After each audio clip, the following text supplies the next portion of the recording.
Hallelujah, hallelujah, hallelujah, hallelujah.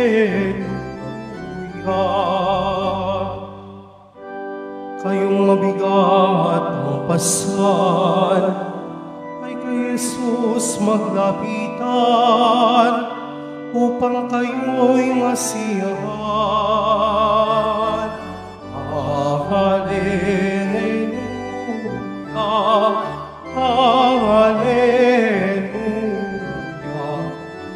hallelujah, hallelujah.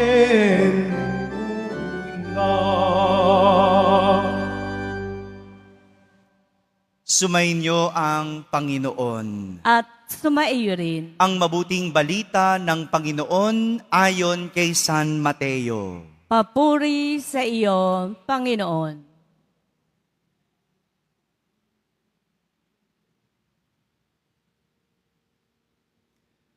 Noong panahong iyon, sinabi ni Jesus, "Lumapit kayo sa akin, kayong lahat na napapagal at nabibigatan sa inyong pasanin, at kayo ay pagpapahingahin ko.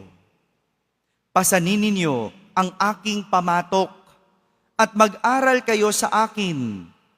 Ako'y maamo at mababang loob, at makasusumpong kayo ng kapahingahan para sa inyong kaluluwa, sapagkat maginhawang dalhin ang aking pamatok at magaan ang pasaning ibibigay ko sa inyo."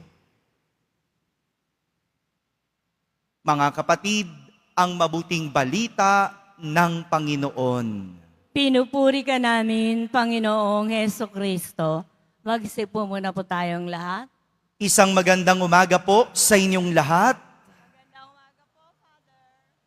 Ayon sa isang manunulat, ang isang masayang buhay ay hindi buhay na walang pakikibaka, kundi isang buhay na may makabuluhang pakikibaka. Makabuluhang pakikibaka. Kaya pala, ang isang estudyanteng nagtapos ng pag-aaral, ganun na lang ang saya. Hindi po ba? Kaya pala, ang mag-asawa na nagdiriwang ng kanilang anibersaryo, ganun na lang ang saya. Kaya pala, ang isang taong gumaling mula sa sakit, ganun na lang at abot-abot ang saya. Kasi nga, ang masayang buhay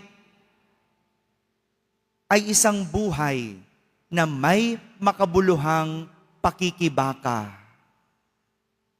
Mga kapatid, ito ang nais ituro ni Jesus sa atin sa araw na ito.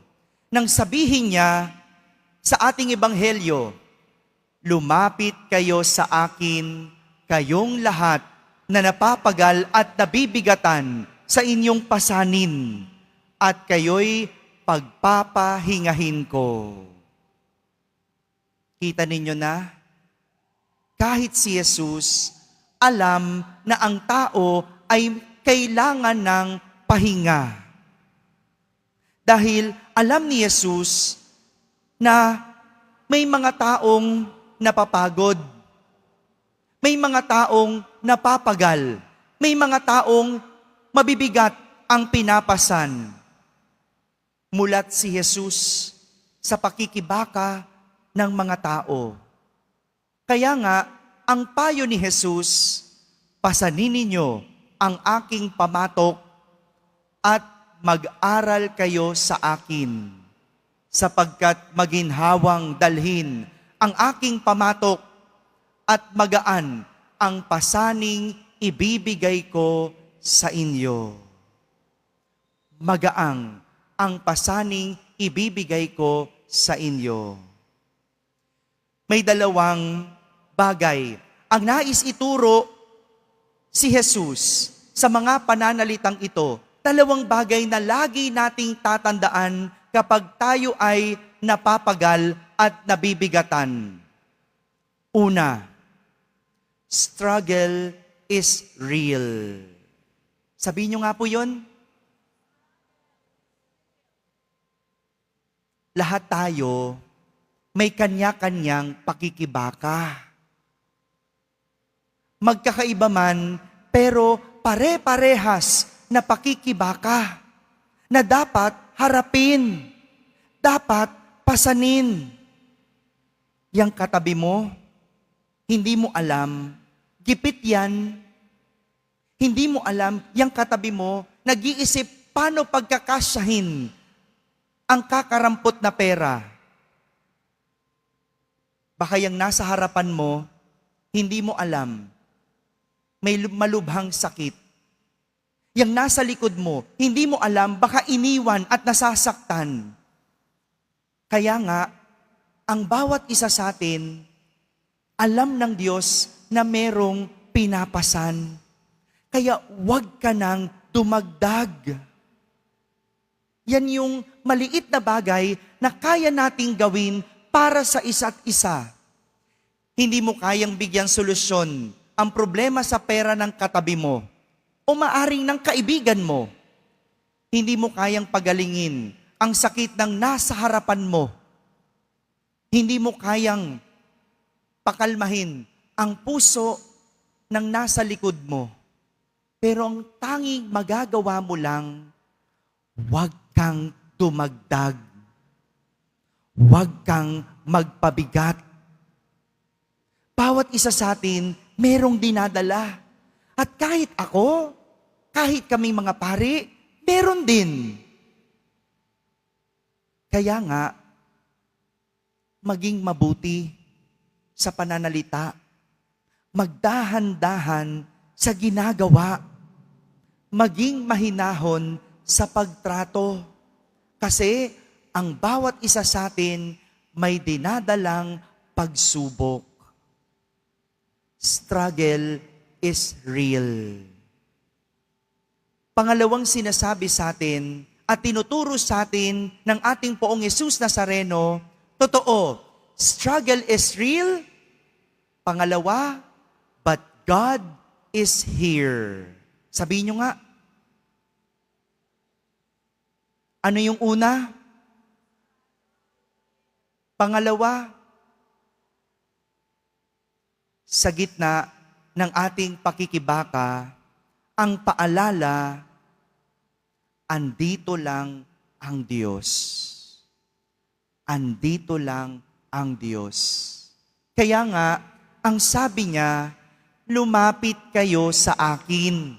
Kayong lahat na napapagal at nabibigatan sa inyong pasanin, at kayo'y pagpapahingahin ko.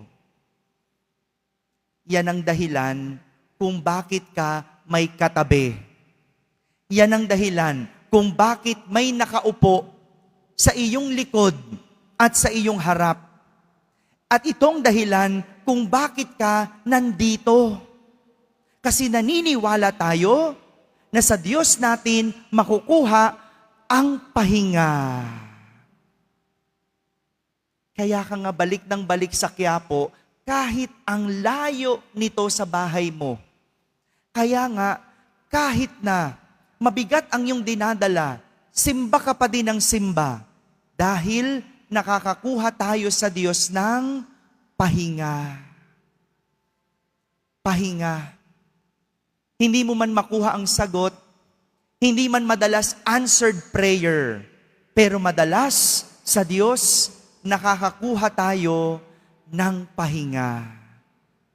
Ito ang sinasabi ni Jesus.